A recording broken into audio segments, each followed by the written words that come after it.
오늘 하나님의 말씀은 구약 성경 이사야 53장입니다. 이사야 53장 4절부터 6절에 있는 말씀까지입니다. 제가 봉독해 드립니다. 그는 실로 우리의 질고를 지고 우리의 슬픔을 당하였거늘 우리는 생각하기를 그는 징벌을 받아 하나님께 맞으며 고난을 당한다 하였노라. 그가 찔림은 우리의 허물 때문이요 그가 상함은 우리의 죄악 때문이라. 그가 징계를 받음으로 우리는 평화를 누리고 그가 채찍에 맞음으로 우리는 나음을 받았도다.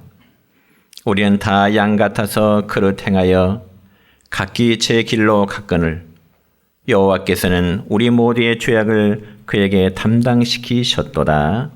아멘. 사랑과 축복의 메시지 나눌까요? 사랑하고 축복합니다. 사랑하고 축복합니다. 감사합니다. 오늘은 구약 성경 이사야 53장 4절부터 6절에 있는 말씀을 중심해서 나와 십자가라는 제목으로 말씀을 선포하고자 합니다. 여러분, 세계적인 음악가 핸델이라고 하는 음악가가 있었습니다. 핸델이라는 사람 원래 독일 출생이지만은 주로 영국에서 음악가로서의 활동을 했기 때문에 핸델 그러면 음악의 어머니로 그렇게 불려지기도 합니다. 그런데 그 유명한 메시아라는 곡을 작곡할 때 핸델은 오늘 우리가 방금 전에 읽은 본문 이사야 53장의 말씀을 이제 몇 번이고 묵상을 하였다는 거죠. 그리고 나서 이 핸델은 작곡을 시작하자마자 갑자기 펜을 놓게 됩니다. 그러면서 핸델은 시간 가는 줄도 모르고 울고 있었습니다. 그런데 마침 하인이 들어와서 주인님, 식사 시간이 되었습니다. 하인이 핸델에게 와서 식사 시간이 되었다는 사실을 알릴 때 핸델은 하인에게 이렇게 말합니다. 나는 지금 세상 죄를 짊어지고 가는 하나님의 어린 양을 보고 있노라. 그러면서 성령의 감동과 영감으로 작곡한 핸델의 메시아라는 곡은 전 세계 모든 사람들의 영혼을 감동시키고 있습니다. 여러분, 예수 믿는 그리스도인이라면 예수님께서 나의 죄를 대신하여 나를 살려주시기 위해서 참혹한 십자가 위에서 돌아가셨음을 우리는 믿음의 눈으로 바라볼 수 있어야 되는 겁니다. 왜냐하면 그분은 나 같은 죄인을 위해서 온몸을 찢기셨고 그리고 피를 다 쏟으셨기 때문에 그렇습니다. 그러면 죽기까지 우리를 사랑하셨던 예수님을 위해서 우리가 과연 할 수 있는 일이란 과연 그게 무슨 일일까요?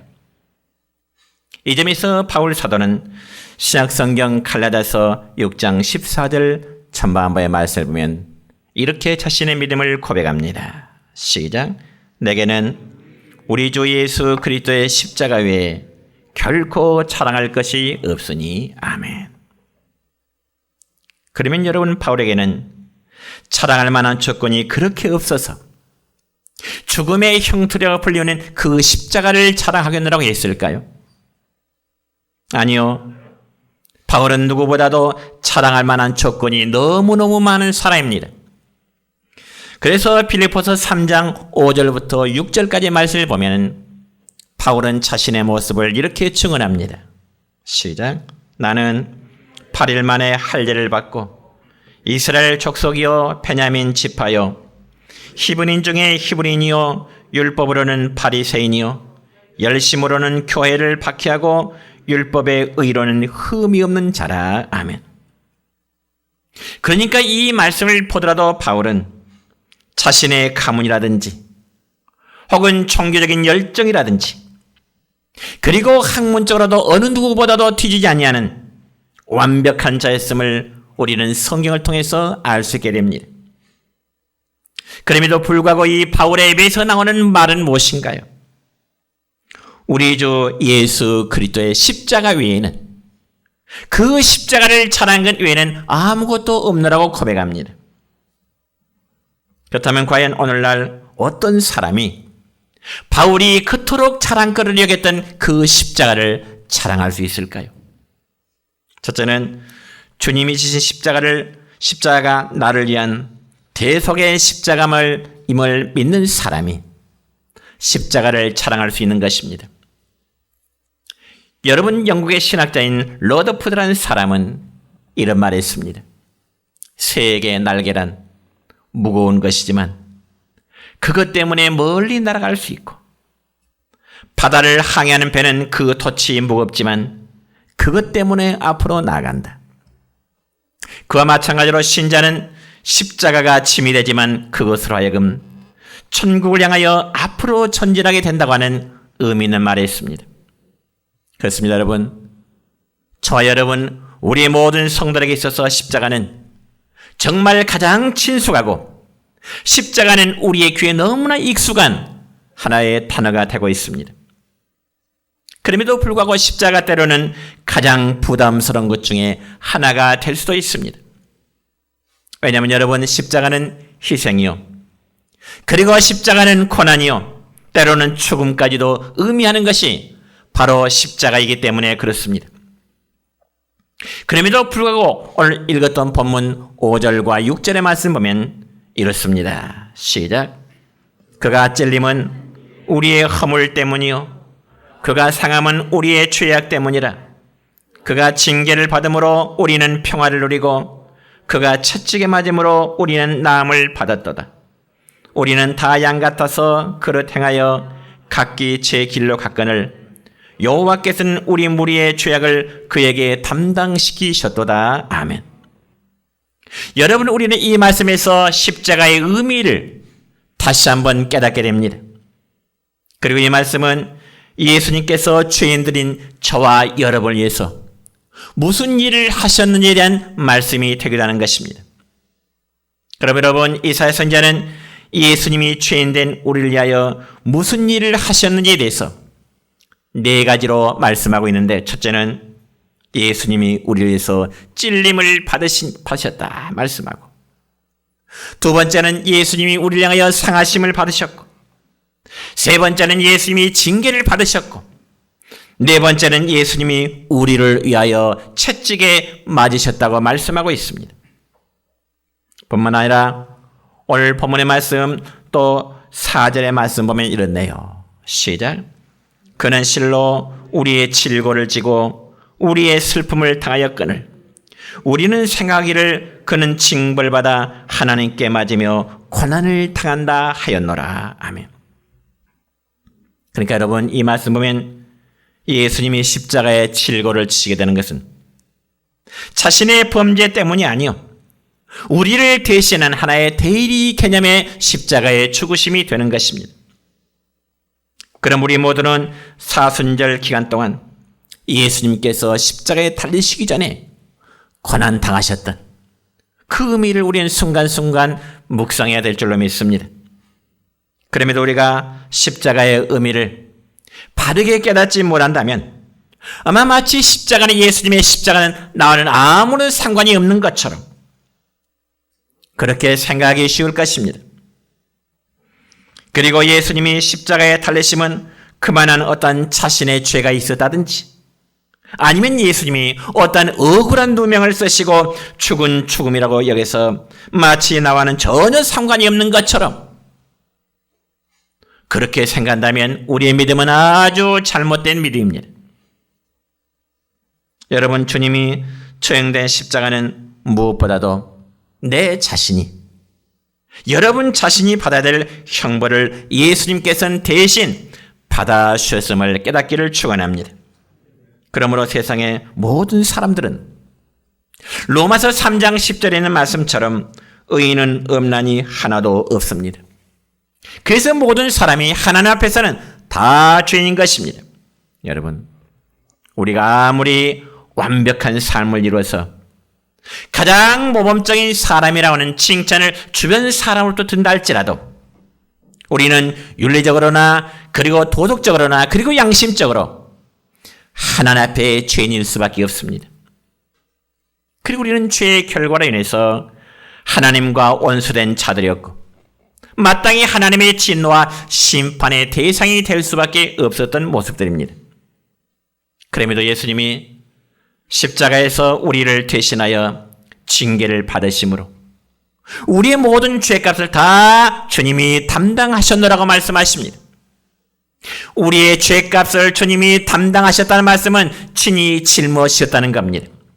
다 지불하셨다는 것입니다. 그러면 여러분, 창조주 하나님을 모르고 그리고 하나님 없이 살아가는 인간의 삶이야말로 씻을 수 없는 죄인임을 증명하는 길입니다. 그것은 마치 자기를 낳아서 길러신 육신의 부모를 외면하는 것과도 마찬가지일 것입니다. 여러분 생각해 보세요. 자기의 존재가 이 세상에 있게 한 부모님의 존재를 부인하는 것이야말로 가장 커다란 불효 중에 불효가 아니겠습니까? 그와 마찬가지로 하나님의 존재하심을 부인하는 것이야말로 가장 어리석으며 가장 커다란 죄악이 되는 것입니다. 그래서 구약성경 시편 14편 1절의 말씀 보면 이런 말씀이 기록됩니다. 시작. 어리석은 자는 그의 마음에 이르기를 하나님이 없다 하는도다. 그들은 부패하고 그 행실이 가증하니 선을 행하는 자가 없도다. 아멘. 그렇습니다. 어리석은 자의 마음은 이처럼 하나님의 존재하심을 부정하고 마음이 부패할 뿐만 아니라 그의 모든 행실이 하나님 앞에서 가증할 수밖에 없음을 말씀하고 있는 것입니다. 그런데 이런 죄인들의 죄를 주님이 속죄하시기 위해서 하나님이신 예수님이 육신의 몸을 입으시고 우리 가운데에 오신 것입니다. 그러면서 세상의 죄를 친히 담당하시고 하나님의 어린 양으로 죄인된 자가 하나님 앞에 화목하는 길을 열어주시게 한 하나님의 귀한 제물이 되어주신 것입니다. 그러므로 하나님께서는 우리의 불신과 죄악의 모든 형벌을 독생자 예수 그리스도로 하여금 대신 받게 하신 것입니다. 그러니까 우리가 죄의 대가로 받아야 될 형벌은 죽음과 그리고 심판과 형벌일 뿐이었습니다. 그래서 우리가 마땅히 받아야 될 그 대상의 심판과 형벌을 예수님이 십자가에서 대신 받아 죽으셨는데 우리는 예수님의 그 죽음을 바로 대속적인 죽음이라 이렇게 말합니다. 그럼 우리가 받을 심판과 형벌을 예수님이 대신 받아주셨음을 믿는다면 이제 믿는 우리에게 적용되는 것은 우리가 예수님의 죽음과 함께 나의 모든 죄가 함께 장사되었음을 믿으시기를 축원합니다. 여러분 이 사실을 분명히 믿으시길 바랍니다.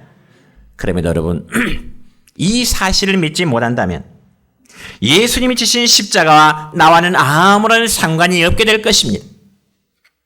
그러므로 우리 각자의 믿음의 고백은 십자가에서 흘리셨던 예수님의 그 피가 나의 죄를 씻었고 우리는 더 이상 정죄 아래 있지 않았음을 우리는 믿으시길 바랍니다. 그래서 우리는 예수님의 십자가 사건을 통하여 하나님과 우리 사이에 막혀진 그 죄악의 담이 무너졌음을 여러분 꼭 믿으시기 바랍니다. 그래서 신약성경 에베소서 2장 14절부터 16절까지의 말씀을 보면 이런 말씀이 기록됩니다. 시작.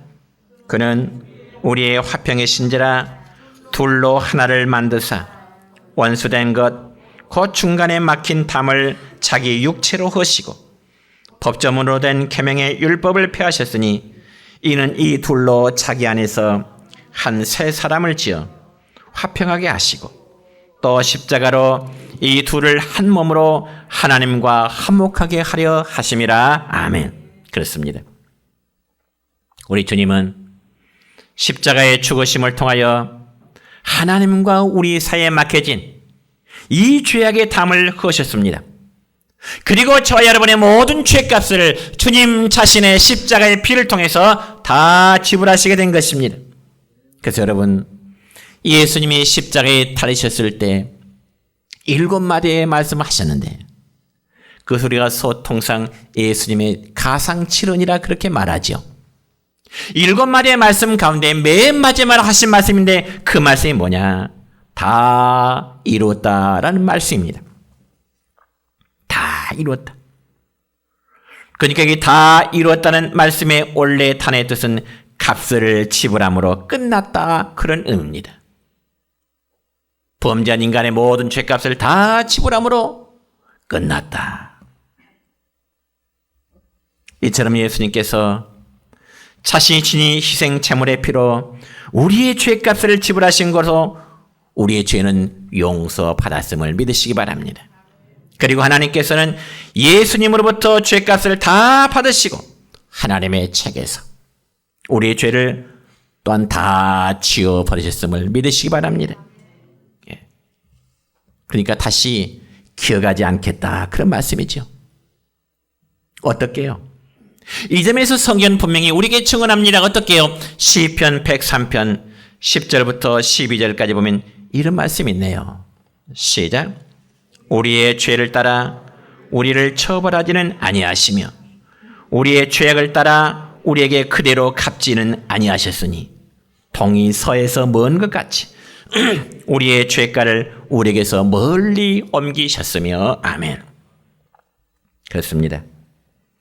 하나님은 아들이신 예수님의 피를 보시고 우리 성도들의 죄를 마치 동쪽에서 서쪽이 먼 것처럼 우리의 죄악을 그렇게 멀리 옮기셨다고 말씀하십니다. 우리의 죄악을 멀리 옮기셨다 말은 우리의 죄값을 다 내가 청산했다. 내가 기억하지 않겠다. 그렇게 말씀하십니다. 그러니 우리 모두 예수님께서 십자가를 통해 나의 죄가 대속받았음을 믿는 여러분 되시길 주님의 이름으로 축원합니다. 두 번째로 주님의 십자가 보혈을 통하여 구원의 문이 열리는 것을 믿는 사람이 예수님의 십자가를 자랑할 수 있는 것입니다. 여러분, 성도의 구원은 우리가 선한 일을 많이 행한다든지 우리가 어떤 공적을 세운다든지 혹은 교회 안에서 어떤 직분을 가지고 있다고 해서 우리의 구원함이 자동적으로 이루어지는 것은 결코 아닌 것입니다. 뿐만 아니라 교회를 오래 다니면서 헌금을 많이 한다거나 혹은 수행과 고행을 많이 해서 얻어지는 건 역시도 아닌 것입니다.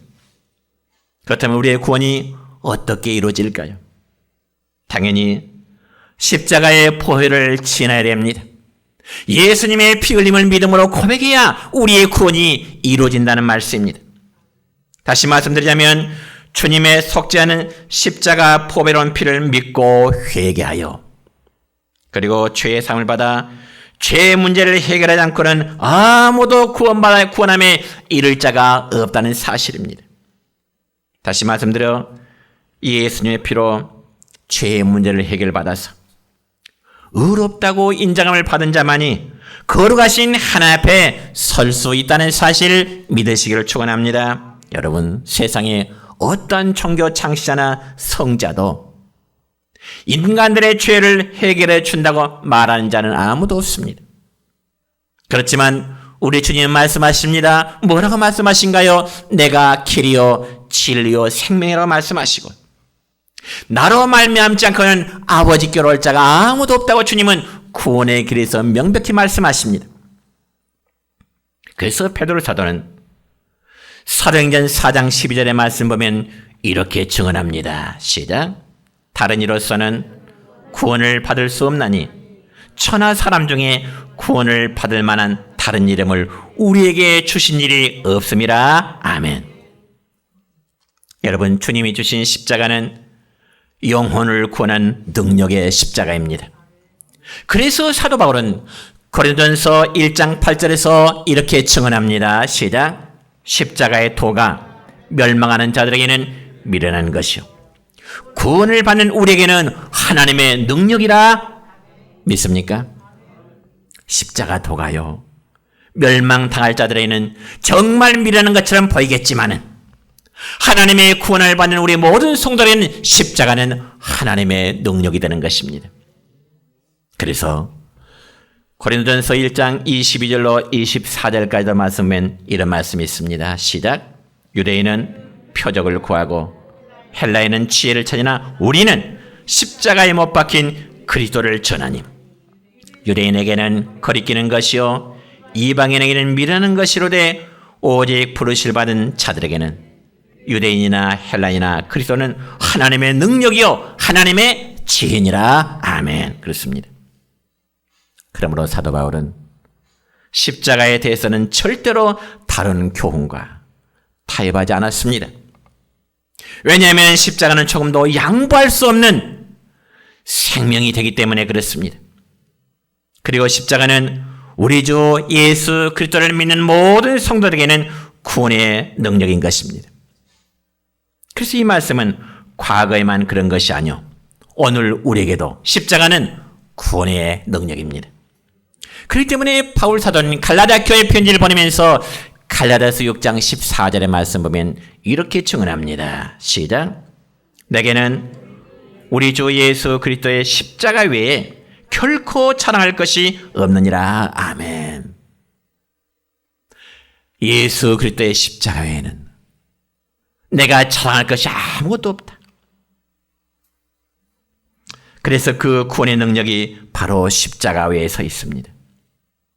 그래서 사도 바울은 십자가 외에는 내가 결코 자랑할 것이 없노라. 왜냐하면 십자가의 보혈을 지나야 속죄가 있고 구원함에 이르기 때문에 그렇습니다. 여러분, 미국의 백인들이 과거에 저 미국의 서부 지역을 개척할 당시에 그것은 주로 인디언들이 살고 있었습니다. 그래서 이 백인들이 서부 지역을 개척할 당시에 인디언들을 마을에서 어떻게 하면 쫓아낼까? 살고 있는 인디언들을 쫓아내고 그 서부 지역 땅을 개척해야 할 텐데 궁리를 하다가 드디어 그들은 인디언들이 살고 있는 주변에 옥수수밭에 불을 놓고자 했습니다. 그런데 그 당시 인디언들은요 아주 넓은 평원에 옥수수 밭을 만들어 놓고 한 복판에 장막을 치고 인디언들이 주거 집단을 이루고 살고 있는 거예요. 그래서 백인들은 그들을 쫓아내기 위해서 옥수수 밭에다 불을 지른 거예요. 불이 타들어가면 그들이 옥수수밭 중앙에 있는 그 집단지를 거주하는 그들을 이제 빠져나갈 것이라 생각했겠죠. 여러분, 옥수수밭에다 불을 지르니 어떨까요? 그 불이 점점 옥수수밭을 타고 들어가기 시작합니다. 그리고 한두 시간이 지나면 불길이 인디언들이 집단적으로 살고 있는 마을 안 전체까지 이제 번지게 되는 그런 상황에 이르게 됩니다.